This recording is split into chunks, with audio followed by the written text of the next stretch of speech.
Hello my dear students, कैसे हो बच्चे आप सब लोग। आई होप कि आप सब अच्छे ही होंगे। तो थोड़ा सा वीडियो में गैप हो गया था, लेकिन अब हम कंटिन्यूअसली लेक्चर्स लेके आएंगे। तो मैम आज का टॉपिक क्या होने वाला है?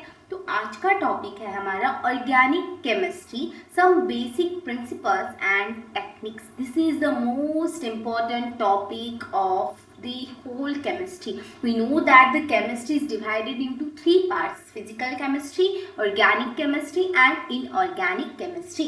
तो organic chemistry का मैं जो ये पार्ट शुरू कर रही हूँ, इसे कंटिन्यूअसली मैं एंड तक लेके जाऊंगी। बहुत सारी चीजें हम पढ़ेंगे, बेसिक से लेकर के सारी चीजें हम पढ़ेंगे, और इसके बाद आपके लिए एक सरप्राइज है जो मैं एंड में बताऊंगी आपको। ठीक है, चलो तो हम वीडियो को स्टार्ट करते हैं। So organic chemistry some basic principles and techniques. चलो बेटा हम करते हैं स्टार्ट। ओके, सो इंट्रोडक्शन देखते हैं हम पहले। Just a minute guys. Okay, done. Organic chemistry is a branch of chemistry that deals with the study of organic compounds. We know that the organic chemistry में हम क्या करते हैं? Organic compounds की study करते हैं। ठीक है, तो कार्बन और हाइड्रोजन जिसमें हो उसे हम क्या कहते हैं? हाइड्रोकार्बन्स कहते हैं। Okay, it's very simple. इसे सिंपल तरीके से मैंने लिखा है, जैसे कि कार्बन प्लस हाइड्रोजन, मतलब जिसमें कार्बन और हाइड्रोजन होगा, ऐसे कंपाउंड्स को हम कहेंगे हाइड्रोकार्बन्स। नेक्स्ट है according to the vital force theory. So ma'am ये क्या है? VFT। ठीक है, VFT यानी वाइटल फोर्स थ्योरी, ऐसे आप ठीक है शॉर्ट में याद रख सकते हो। Okay, proposed by Berzelius, this is the name of scientist. इन्होंने क्या कहा कि organic compounds were from living organisms and they were produced under the influence by vital force. They cannot be prepared in the lab artificially। देखा इन्होंने क्या कहा ना, ये हमें पहले पता होना चाहिए। हमारे जो बर्जेलियस साइंटिस्ट थे ना, उन्होंने वाइटल फोर्स थ्योरी दी। हमारी वाइटल फोर्स थ्योरी क्या कहती है बेटा कि ऑर्गेनिक जो कंपाउंड्स है ना, ऑर्गेनिक कंपाउंड सिर्फ लिविंग ऑर्गेनिज्म से हमें मिल सकते हैं, उसे हम आर्टिफिशियली लैब में प्रिपेयर नहीं कर सकते हैं। तो ये कहना था हमारे बर्जेलियस जी का। तो क्या हमारे बर्जेलियस जी ने सही कहा? क्या सही में ऑर्गेनिक कंपाउंड्स हमें सिर्फ लिविंग ऑर्गेनिज्म से ऑब्टेन होता है? क्या हम उसे बना नहीं सकते हैं? यस, उन्होंने क्या कहा? उन्होंने जो कहा वो बात निकली थोड़ी सी नहीं, मतलब गलत। ठीक है, क्या देखना। Next one is the urea is the first organic compound prepared in the lab by volar.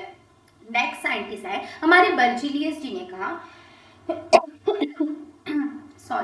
हमारी बर्जेलियस जी ने कहा कि बेटा आप ऑर्गेनिक कंपाउंड्स को नहीं बना सकते हो, वो लिविंग ऑर्गेनिज्म से ही आपको मिल सकता है। लेकिन हमारे बाद में साइंटिस्ट आए वोलर, उन्होंने क्या कहा? उन्होंने कंपाउंड फॉर्म किया, ऑर्गेनिक कंपाउंड, और वो भी किससे? इनऑर्गेनिक कंपाउंड से। देखना, this is the most important thing. ठीक है, इसे क्वेश्चन भी पूछा गया था। ठीक है, पिछले ईयर आप चेक करना। ओके, सो वोलर ने क्या कहा? Vital force theory has lost their significance after synthesis of urea by Wohler. और हमारी जो वाइटल फोर्स थ्योरी दी थी बर्जेलियस जी ने, वो क्या हो गई? यहाँ पर फेल हो गई। क्यों? क्योंकि हमने क्या कर दिया, हमारे वोलर जी ने क्या कर दिया कि इनऑर्गेनिक कंपाउंड से ऑर्गेनिक कंपाउंड बना दिया। और ऐसा नहीं है कि आप लिविंग ऑर्गेनिज्म से ऑर्गेनिक कंपाउंड को फॉर्म कर सकते हो, वो मतलब हम आर्टिफिशियली लैब में भी वो प्रिपेयर कर सकते हैं। So ammonium cyanate is the inorganic compound. This is the molecular formula of ammonium cyanate. हम इसका टोटोमराइजेशन करेंगे, यानी कि टोटोमराइजेशन क्या होता है कि ये NH2 क्या हाइड्रोजन का वहां पे ऑक्सीजन कार्बन के साथ जुड़ जाता है। और टोटोमराइजेशन क्या होता है? जनरली हाइड्रोजन अपनी प्लेस चेंज कर लेता है, उसे हम टोटोमराइजेशन कहते हैं। तो टोटोमराइजेशन करने के बाद और हीट देने के बाद हमारा यूरिया बनेगा। This is the formula of urea, NH2C+ONH2। तो this is the first organic compound जो बनाया गया था आर्टिफिशियल लैब में। किसने बनाया था? याद रखना, वोलर नाम के जो साइंटिस्ट थे उन्होंने बनाया था। यहाँ पे एक नोट मैं आपको बताती हूँ, याद रखना। The first organic compound synthesized completely from its elements was acetic acid। Element से जो सिंथेसाइज किया गया था पहला ऑर्गेनिक कंपाउंड, वो कौन था? हमारा एसिटिक एसिड था। This is the chemical formula of acetic acid CH3COOH। और किसने किया था? है हरमन कोल्बे नाम के साइंटिस्ट थे। उन्होंने क्या किया? हमारे हरमन कोल्बे नाम के साइंटिस्ट ने एसिटिक एसिड क्या किया? कंप्लीटली उनके एलिमेंट से बनाया था फर्स्ट ऑर्गेनिक कंपाउंड। ठीक है, तो ये सारी बहुत इंपॉर्टेंट बातें हैं, प्लीज आप याद रखना। ओके, चलो हम नेक्स्ट देखते हैं। Vital force theory. देखो हमें पता है कि ऑर्गेनिक कंपाउंड्स, जो शॉर्ट में आपको बताती हूँ कि ऑर्गेनिक कंपाउंड्स क्या होते हैं और इनऑर्गेनिक कंपाउंड्स क्या होते हैं। देखना, organic compounds derived from living organism, जो लिविंग ऑर्गेनिज्म से मिलते हैं हम उसे क्या कहते हैं? ऑर्गेनिक कंपाउंड्स कहते हैं। Can not be synthesized in laboratory. ये हमारी किसने कहा? बर्जेलियस ने, लेकिन ऐसा नहीं था। लेकिन ओके ठीक है, वो तो हमने देख लिया है। इनऑर्गेनिक कंपाउंड्स क्या होते हैं? जो नॉन लिविंग थिंग से नॉन लिविंग ऑर्गेनिज्म से हमें मिलते हैं और हम क्या करते हैं? वो लैब में सिंथेसाइज कर सकते हैं। Can be synthesize in the laboratory. Okay, so next is the tetravalence of carbon. Tetra का मतलब पता है क्या होता है बेटा? टेट्रा का मतलब होता है चार। Okay, 4। Carbon is the tetravalent. We know that कि कार्बन टेट्रावैलेंट कैसे है, ये आपको मैं बताती हूँ। देखना यहाँ पे। ओके, चलो, वी नो दैट कि कार्बन का क्या है? एटॉमिक नंबर है 6। वो कैसे इलेक्ट्रॉनिक? अगर बेसिकली हम इलेक्ट्रॉनिक कॉन्फ़िगरेशन लिखे तो 2,4 आ जाएगा। तो इससे अगर हम उसकी लास्ट शेल में मतलब 4 इलेक्ट्रॉन दे ले सकता है, लेकिन बाद में वो कार्बन कोवैलेंट बॉन्ड बनाता है, ये हमें पता चलता है। तो उसमें पॉजिटिव निगेटिव चार्ज नहीं आता है। लेकिन यहाँ से हमें पता चलता है कि उसकी वैलेंसी क्या होती है? कार्बन की वैलेंसी क्या होती है? कार्बन की 4 होती है। इसलिए फर्दर हमारा कार्बन जो है कितने बॉन्ड बना सकता है? 4 बॉन्ड बना सकता है। ठीक है, this is the structure of methane. Okay, तो कार्बन क्या है? हमारा टेट्रावैलेंट है। Okay, next, maximum catenation capacity of carbon. हमारे कार्बन के पास क्या? वो मैक्सिमम कैटेनेशन प्रॉपर्टी है। Ma'am what is catenation? Catenation मतलब क्या बेटा? देखो, the ability of carbon atom to form a long chains और रिंग्स नोन एज कैटेनेशन। मतलब कि क्या मैम? कार्बन ऐसे अगर आप जुड़ते गए ना, कार्बन ऐसे कितने भी कार्बन आप जुड़ सकते हैं एक दूसरे से। देखना, कितने भी कार्बन आप जोड़ सकते हो, या फिर आप रिंग फॉर्म में निकालोगे ऐसे। ठीक है, तो आप ऐसे भी क्या कर सकते हो? कितने भी कार्बन जोड़ सकते हो। So this is the property of catenation. मतलब ये प्रॉपर्टी सिर्फ कौन दिखाता है? हमारा कार्बन। ऐसा नहीं कि कार्बन ही दिखाता है, और भी कुछ एलिमेंट्स है, लेकिन maximum catenation property, maximum catenation capacity अगर किसमें है तो वो किसमें है बेटा? कार्बन में है। Okay, tetravalency of carbon. Tetravalent है, मैंने आपको समझा दिया है कि कहीं पे भी जाओ।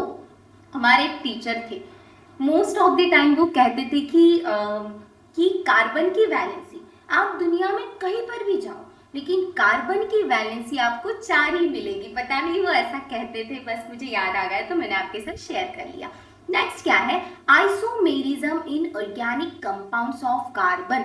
आइसोमर क्या होता है मैम? आइसोमर में बताना चाहूँ तो जिसका मॉलिक्यूलर फॉर्मूला तो सेम होता है, लेकिन स्ट्रक्चर में डिफरेंट अरेंजमेंट होती है।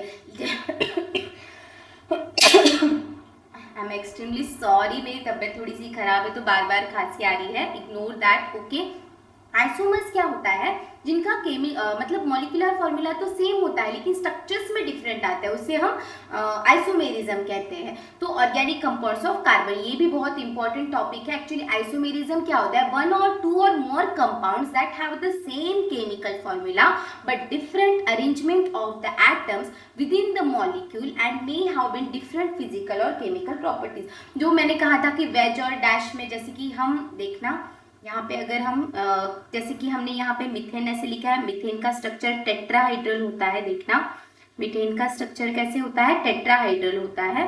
तो उसे अगर मैं ऐसे लिखूं, ठीक है, ये कार्बन यहाँ पे और यहाँ पे जैसे वेज पे एक हाइड्रोजन, यहाँ पे एक हाइड्रोजन और यहाँ पे कहीं पे एक डैश पे हाइड्रोजन। ठीक है, इस तरीके से कोई स्ट्रक्चर होता है। तो ये दोनों मतलब एक दूसरे के बोल सकते हो कि मतलब मॉलिक्यूलर फॉर्मूला तो सेम है ना, CH4 है, लेकिन स्ट्रक्चर में ये सिर्फ मैंने आपको एग्जांपल के थ्रू समझाया कि आइसोमर्स क्या होते हैं। So this is the same है ना, देखो ना, कार्बन एक एक है लेकिन हाइड्रोजन भी चार चार है, लेकिन आपको दिखने में उनकी क्या स्ट्रक्चर्स अलग अलग लग रहे हैं और इनकी फिजिकल और केमिकल प्रॉपर्टीज में भी डिफरेंस पाया जाता है, तो उसे हम आइसोमेरिज्म कहते हैं। Next is carbon has the tendency to form the multiple bonds. So multiple bonds क्या होते हैं मैम, देखो मल्टीपल बॉन्ड्स क्या होते हैं, सिंगल, डबल और ट्रिपल। देखना, अगर कार्बन कार्बन के बीच में मैं सिंगल बॉन्ड बनाऊं तो हमें पता है मैम, दुनिया में कहीं पर भी जाओ कार्बन की वैल्यू से तो 4 करनी पड़ेगी ना हमें, तो एक बॉन्ड बनाए तो और कितने बॉन्ड बनाएगा, 3 बॉन्ड बनाएगा। ओके, तो यहाँ पे देखना 4 हो गए इसके, इसने तो एक ही बनाए, तो चलो और 3 बना देते हैं, क्यों भाई, उसे कंप्लीट तो करना ही पड़ेगा ना हमें। चलो, तो हो गया। देखना यहाँ पे दोनों की मतलब दोनों में सिंगल बॉन्ड है, ठीक है, तो ये कौन है, 2 कार्बन है तो एथ बोलते हैं हम, एक कार्बन को मेथ बोलते हैं, मिथेन इथेन, तो सिंगल बॉन्ड है तो हम क्या कहेंगे, इसे ई कहेंगे, क्योंकि 2 कार्बन है और सारे सिंगल बॉन्ड है तो EANE। ठीक है, याद रखना, हम सिंगल बॉन्ड के लिए यूज करते हैं ANE सफिक्स और डबल बॉन्ड के लिए यूज करते हैं ENE सफिक्स और ट्रिपल बॉन्ड के लिए यूज करते हैं YNE। देखना, मैं एग्जांपल लूंगी तब पता चलेगा। ठीक है, ये पहला था सिंगल बॉन्ड का। सेकंड देखो, अगर कार्बन और कार्बन के बीच में मैं बनाऊंगी डबल बॉन्ड, तो मैम देखना, इस कार्बन ने तो 2 बॉन्ड बना के रखे। एक मिनट, थोड़ा सा डिफरेंट कलर से दिखा दूं ताकि आपको अच्छा लगे ना देखने में। चलो, कार्बन ने 2 बॉन्ड बनाए तो और कितने बॉन्ड बनाएगा, 2 बॉन्ड बनाएगा। यस यस मैम, दो बॉन्ड बना लिए इसने। इस कार्बन ने 2 बॉन्ड बना लिए तो और कितने बॉन्ड बनाएगा, 2 बॉन्ड बनाएगा ये। ठीक है, तो मैम ये भी तो इथ है ना, क्योंकि यहाँ पे भी तो 2 ही कार्बन है, तो डिफरेंस क्या है मैम, यहाँ पे तो डबल बॉन्ड है। याद रखना, दिस इज द सिग्मा, ये नीचे वाला तो सिग्मा बॉन्ड होता है, लेकिन ऊपर वाला कौन सा बॉन्ड होता है हमारा, ऊपर वाला होता है हमारा पाई बॉन्ड। ठीक है, ओके, तो इसे क्या कहेंगे हम, इथीन, ENE क्या लगाएंगे, सफिक्स लगाएंगे। थर्ड इस तरीके से ही लेंगे हम। ठीक है, पहले आपको वैलेंसी चेक करनी है, फर्दर आप स्ट्रक्चर ना इजीली मतलब बना सकते हो, आपको दिक्कत नहीं आएगी ज्यादा। ठीक है, स्ट्रक्चर्स वगैरह में। ओके, तो थर्ड देखना, कार्बन कार्बन में मैंने अगर 3 बॉन्ड बना लिए तो मैम 3 बॉन्ड बने तो और एक ही बॉन्ड बनाएगा, क्योंकि कार्बन दुनिया में कहीं पर भी जाए 4 ही बॉन्ड बनाएगा भैया, 5 बॉन्ड नहीं बना सकता है, क्योंकि 5 बॉन्ड बनाने के बाद वो हो जाएगा अनस्टेबल। ठीक है, तो अनस्टेबल तो कोई रह ही नहीं सकता है, स्टेबल ही रहता है ना। ओके, चलो, कार्बन 4 बॉन्ड बना लिए। ओके, इसने भी, तो यहाँ पे दिख रहा है आपको मैम ट्रिपल बॉन्ड है।